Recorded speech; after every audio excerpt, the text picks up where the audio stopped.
In this video, we're going to show you evidence that the Syrian government was framed in the chemical weapons attack of August 21st, 2013. We're going to explain why they were framed, and we're going to propose a course of action. The use of chemical weapons on civilians in the Syrian conflict was a crime against humanity. As such, it should be the subject of a real criminal investigation, and those responsible should be brought to justice. However, if the US and NATO have their way, that's not going to happen. In their book, a simple accusation is as good as a conviction, and therefore there's no point providing any real evidence. Let's just skip right to the missile strikes, shall we? This isn't really surprising to anyone who's been paying attention, though. The United States has had Syria and Iran in their crosshairs for a long time. The plans for these wars have been in the works for over a decade.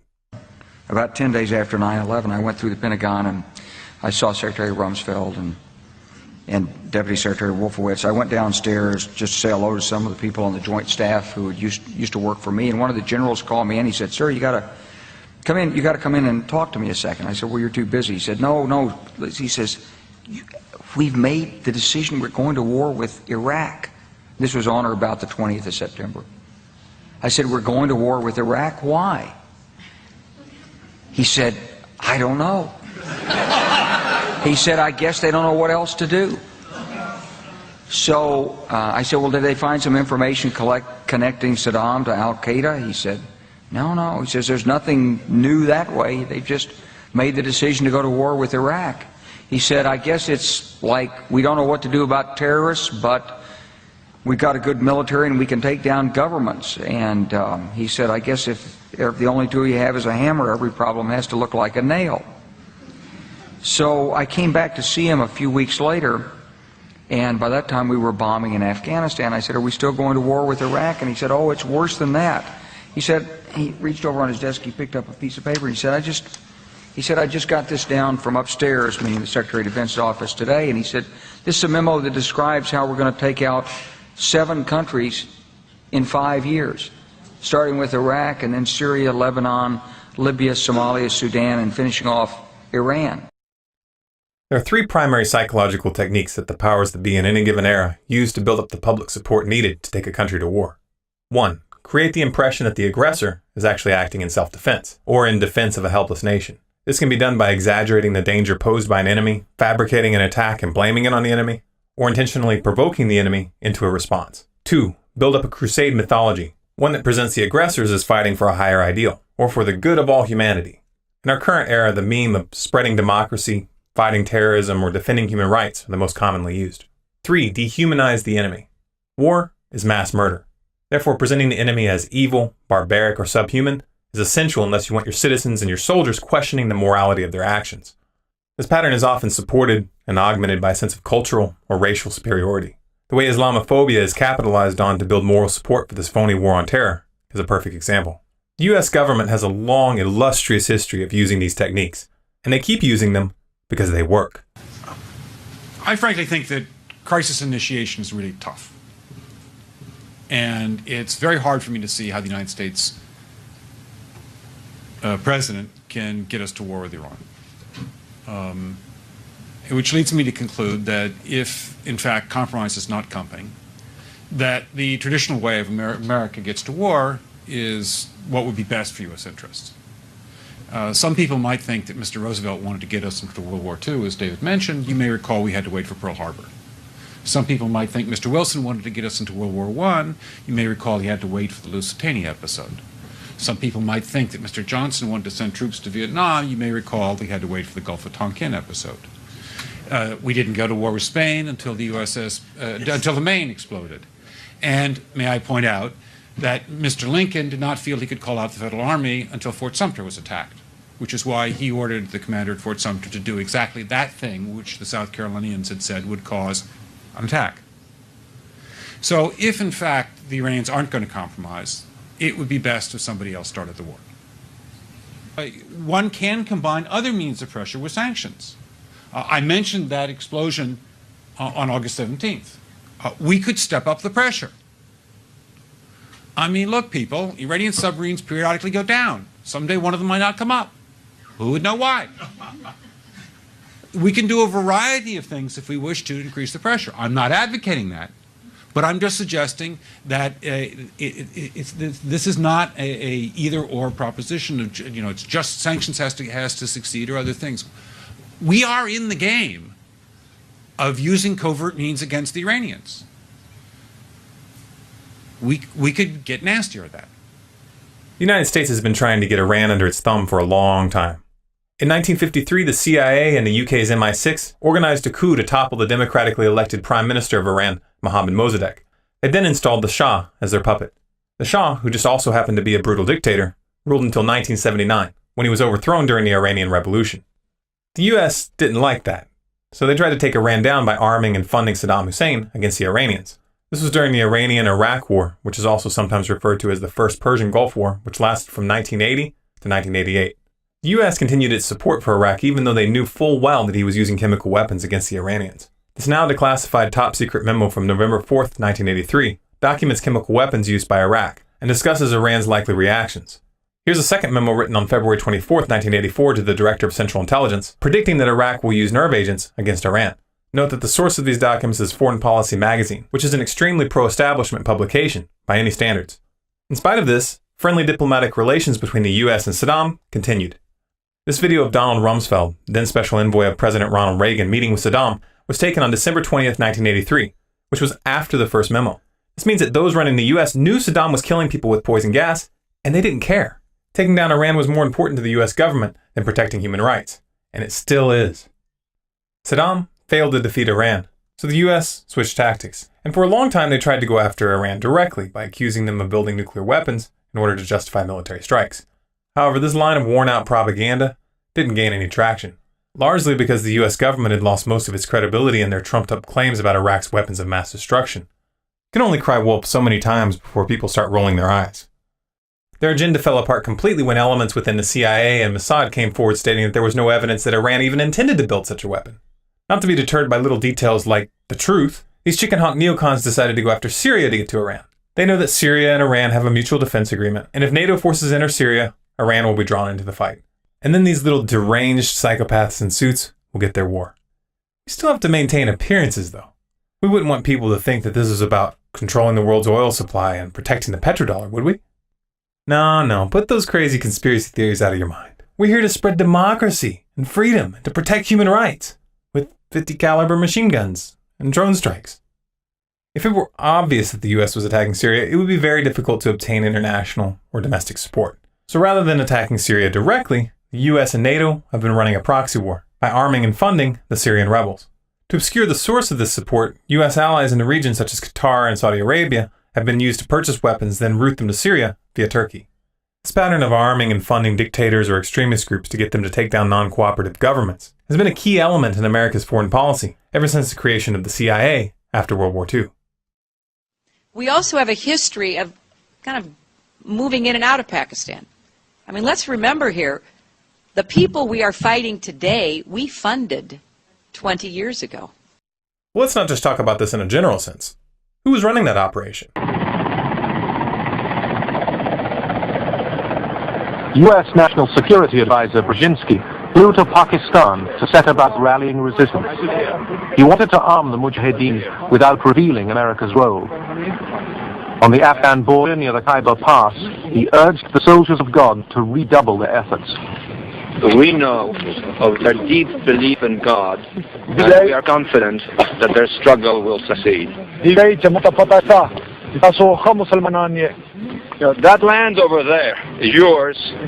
You'll go back to it one day because your fight will prevail and you'll have your homes, your mosques back again because your cause is right and God is on your side. Just in case you're thinking that this is irrelevant to our current situation, we should point out that Zbigniew Brzezinski is an acknowledged friend and mentor to Barack Obama. He has proven to be an outstanding friend and somebody who I've learned an immense amount from. And for him to support me in this campaign and then be willing to come out here to Iowa is a testimony to his generosity. So if everybody could please give Dr. Brzezinski another round of applause. History proves that these dictators and extremists that the US government installs are disposable, and the very qualities that made them useful against enemies are later used to demonize them, thereby providing the justification for a full-on invasion. This should be taken as a warning to those rebel groups that the US is using to destabilize Syria right now. Now, who are these Syrian rebels? This Free Syrian Army that the US government so vocally supports? Well, while the West has tried to paint them as local freedom fighters, the reality is that the conflict has attracted foreign jihadists from multiple countries, many of whom openly declare their intent to replace Assad's secular government with Sharia law. Numerous mainstream reports are already surfacing of Sharia-motivated atrocities committed by the rebels. These reports are backed up by video footage that's far too graphic for me to show here. If you do a Google search, you can find videos of men being beheaded and women being shot. Yet the US government isn't deterred by these details. They still want these extremists to topple the Syrian government. Funny, isn't it, how they require FBI background checks to buy a deer rifle in the States? But if you're a foreign jihadist trying to overthrow a government that Washington isn't on good terms with, they'll send you rocket launchers and heavy artillery with no questions asked. And how do you reconcile the fact that the US is fighting religious extremists in Afghanistan, calling them terrorists, while supporting those same groups in Syria, calling them freedom fighters? It doesn't make sense at all if you take the US government's propaganda at face value. On March 19, 2013, sarin gas was used in Syria near Aleppo. Israel and the US promptly blamed the Syrian government for the attacks, even though many of those who were killed were Syrian government soldiers. Obama began talking about the event as a red line that had been crossed, and the warmongers began their saber-rattling in earnest. However, the UN insisted on investigating the issue themselves, and on May 6, 2013, UN investigator Carla Del Ponte went public stating that evidence from their investigation indicated that it was the Syrian rebels who had used the sarin gas, and that there was no indication that the Syrian government had launched any chemical attacks whatsoever. Russia's UN ambassador Vitaly Churkin agreed with Del Ponte after Russian experts visited the location where the projectile struck and took their own samples of the material from the site. Those samples were then analyzed at a Russian laboratory certified by the Organization for the Prohibition of Chemical Weapons. According to the lab results, they found that the presence of hexogen, utilized as an opening charge, and which is not used in standard chemical munitions, pointed to the attack being launched by the rebels. Rather than cover this development, the mainstream media did what they always do when they don't want the public to look at something. They simply changed the subject. Now, of course, the fact that the US-backed rebels had attempted to frame the Syrian government in order to build support for a NATO invasion would be bad enough. They were trying to start a war of aggression. But let's remember that sarin gas was in fact used, and the United States is supporting those who used it. That makes them an accomplice. You would think that the US would withdraw its support after such an event, but it didn't. In fact, it increased it. In July, the US began openly discussing, quote, kinetic strikes against Syria, as if their lies hadn't been exposed. This, of course, brings us to the attack on August 21, 2013, where they attempted once again to frame the Syrian government for the use of sarin gas, and once again, they got caught. The first wave of media coverage tried to pin the attack on the Syrian government, and the US and France instantly came out condemning Assad. By August 24th, the Pentagon had already announced plans for missile strikes. But even as they did, their story was already falling apart. The Syrian army came forward that same day with footage to back up their report that they had uncovered a massive chemical weapons cache in rebel tunnels in the Damascus suburb of Jobar. This is the exact neighborhood where the chemical attack took place. Then witnesses came forward with this video footage showing the rebels preparing what appears to be crude chemical weapons rockets for an attack. If you look closely at these rockets, you'll see that the device shown is clearly improvised. This isn't a mass-produced military-grade munition like Assad would have. This is homemade. Reuters acknowledges in this article that photos of rockets matching the description in this clip are currently being examined by experts. These experts say that the rockets in the pictures that they have are, quote, relatively basic with crude stabilizing fins. They also say that they, quote, bear striking resemblance to devices found elsewhere in Syria in the aftermath of much smaller suspected attacks, end quote. If that's the case, and if the UN and Russia have evidence that the rebels were the ones who were behind the first chemical weapons attacks back in March, then what does that tell us? Let's put this case together as a district attorney might when deciding who to prosecute for a crime. Let's establish motive, means, opportunity, and evidence. These are the elements you need to reach a guilty verdict in a court. Who had motive? Not the Syrian government. The Syrian military has been making strong gains this past few months. They didn't need to use chemical weapons. Furthermore, they knew full well that the US and NATO were looking for any excuse to invade, so the last thing that they would want to do is give them that excuse. The rebels, on the other hand, do have motive, since they knew that they could count on the Western media to spin the story in their favor. And that's exactly what's happened. But did the rebels have the means and the opportunity? Actually, yes, they did. On May 31st, 2013, security forces in Turkey found a 2-kilogram cylinder filled with sarin gas after searching the homes of Syrian militants. On July 7th, the Syrian army went public about a chemical lab that they had found belonging to rebels in the city of Banias. In terms of evidence, everything that has been released to the public so far points to the rebels being behind the attack. If the US government has any real evidence to support their side of the story, why don't they produce it? The so-called intel document that they released on August 30th to justify their position doesn't contain any evidence at all. It's just a statement of opinion.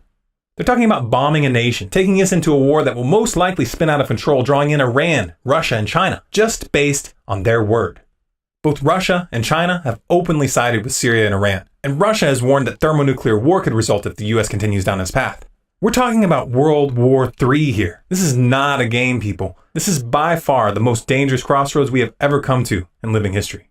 If we let these psychopaths continue taking us down this path, the consequences are too horrific to even contemplate. We've been trying to warn people where we're headed and trying to show you that there's no political solution that will turn the US government around. Voting the bums out is not going to work. The people are going to have to take the power that they've handed over to these madmen back, directly. The first stage of the revolution is the ideological revolution. That means that our first job is to wake people up. To achieve this, we must build networks of awareness. It's time to connect the activist groups, the Facebook pages, the bloggers, the alternative media. It's time to build lines of communication that cross these artificial borders of left and right. It's time to find that common ground, that unifying idea that will enable us to face our common enemy, and which will lay the framework for what comes next. We must reach a critical mass of awakening, because that's when these networks of awareness become networks of resistance. Our network must reach into every aspect of society, especially the police and military. The police and military are the enforcement arm of this mafia. Without them, the powers that be have no power at all. We must show them that they're being tricked, that they are not being sent to fight for freedom. Nor do the American people or the Syrian people want this war. Only 9% of the US population support strikes against Syria. 91% oppose it. Who wants this war? A handful of narcissistic psychopaths and useful idiots. You really want to bleed for them? History will remember the real heroes of this crisis as being the ones that had the courage to face this corrupt chain of command and say, no, I will not comply. Some are already making this stand. Don't leave them standing alone. If you want to understand the real reason we're being taken into these wars, please watch The Road to World War III, a video that we released last year predicting the precise chain of events that we're seeing unfold right now. You want to do something to stop this? Watch Revolution and Instruction Manual and put those instructions into action. Then visit the Get Involved section on our website for more information. For more videos like this, subscribe to Storm Clouds Gathering on YouTube. For updates, bonus content, and to influence future videos, follow us on Facebook at facebook.com/stormcloudsgathering. Our Twitter handle is Collapse Updates, and our website is stormcloudsgathering.com.